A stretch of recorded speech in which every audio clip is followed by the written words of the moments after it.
கிறிஸ்துவுக்குள் மிகவும் பிரியமான தெய்வ பிள்ளைகளை, பரலோகமான நிகழ்ச்சியின் மூலம் உங்களை சந்திப்பதில் என் இருதயம் கர்த்தருக்குள் மிகுந்த மகிழ்ச்சி அடைகிறது. இன்றைய பரலோகமன்னா, கலங்காதே, கர்த்தருக்கு காத்திரு. இன்னைக்கு காத்திருக்கிறது அப்படிங்கிறது ஒரு பெரிய வேதனையான ஒரு காரியம். இன்னைக்கு நிறைய காரியத்திற்காக காத்திருக்கிறோம். காத்திருந்து நம்முடைய கண்கள் எல்லாம் புத்து போகிறது. ஆனால் மனுஷனுக்காக, இந்த உலகத்திற்காக, இந்த உலகத்திலிருந்து வருகிற நன்மைக்காக காத்திருந்தா நிச்சயம் அது வேஸ்ட். ஆனால் கர்த்தருக்கு காத்திருந்து பாருங்க, ஒரு நாளும் அது வேஸ்ட் ஆகதில்லை. தாவீது, அவனை பார்த்தே தாவீது சொன்ன ஒரு வார்த்தை தான் சங்கீதம் 42:5, சங்கீதம் 43:5.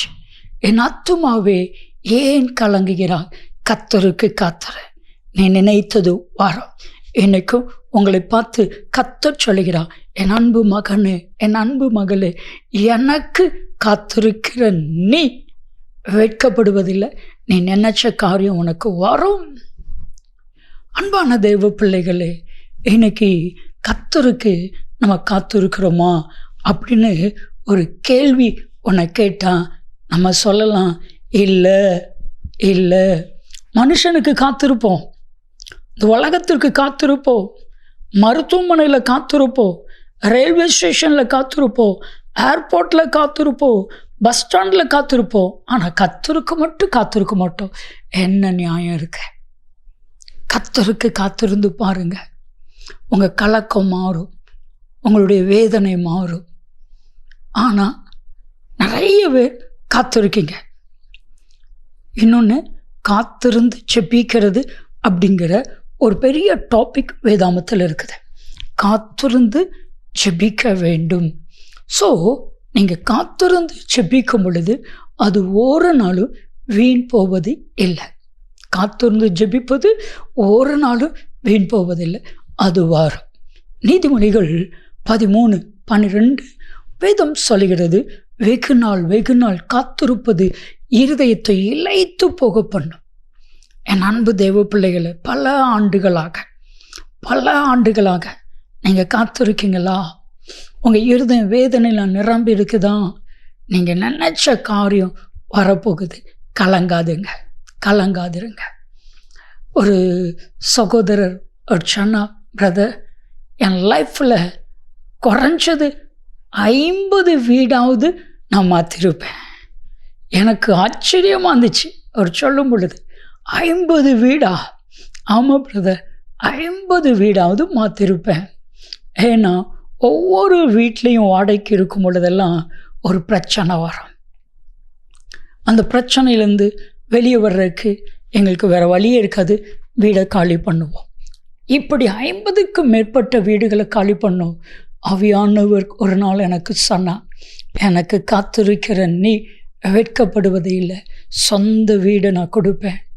அன்னைக்கு நான் ஜெபிக்க ஆரம்பித்தேன். ஒரு 7 வருஷம் ஜெபத்தில் உறுதியாக இருந்தேன். பிரதர், நம்ப மாட்டீங்க, கடனே இல்லாமல் சொந்த வீடை கற்றுக் கொடுத்தான். அதுக்கு பலன் ஆண்டுடைய சமத்தில் காத்திருந்தது. வேதம் சொல்லுது, சங்கீதம் 25:3 நீங்கள் வாஸ்து பாருங்க, கர்த்தருக்கு காத்திருக்கிறவர்கள் ஒருபோதும் வெட்கப்பட்டு போவதே இல்லை.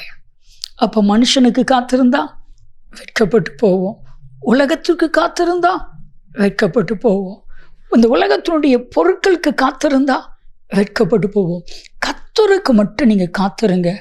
நான் சொல்லட்டுமா, காத்திருக்கிற உங்களை தேடி இயேசு என்று வருவார். யோவான் 5:5, 38 வருடமாய் குளம் எப்பொழுது கலங்கும் என்று காத்திருந்தான், எப்பொழுது தெய்வதூதன் வருவான் என்று காத்திருந்தான், யார் உதவி செய்ய வருவார்கள் என்று காத்திருந்தான். ஆனால் அவன் நினைச்சது ஒன்றும் நடக்கலை. ஏசு கிறிஸ்து கடந்து வந்து அவனுக்கு அற்புதத்தை செய்தது போல உங்களுக்கும் அற்புதத்தை செய்வா. ஜெபிக்கலாமா? அன்பின் தகப்பனே, உமக்கு காத்துரைக்கிற உம்முடைய பிள்ளைகள் ஒருபோதும் ஒரு நாளும் ஒரு சூழ்நிலையிலும் வெட்கப்பட்டு போகாதபடி செய்தருளும். ஏசு கிறிஸ்துவின் நாமத்தில் ஜெபிக்கிறோம் ஜீவனுள்ள பிதாவே. ஆமேன், ஆமேன். கலங்காதிருங்க, கர்த்தருக்கு காத்திருங்க. நன்மையும் கிருபையும் ஆசீர்வாதங்களும் நிச்சயமாய் வரும்.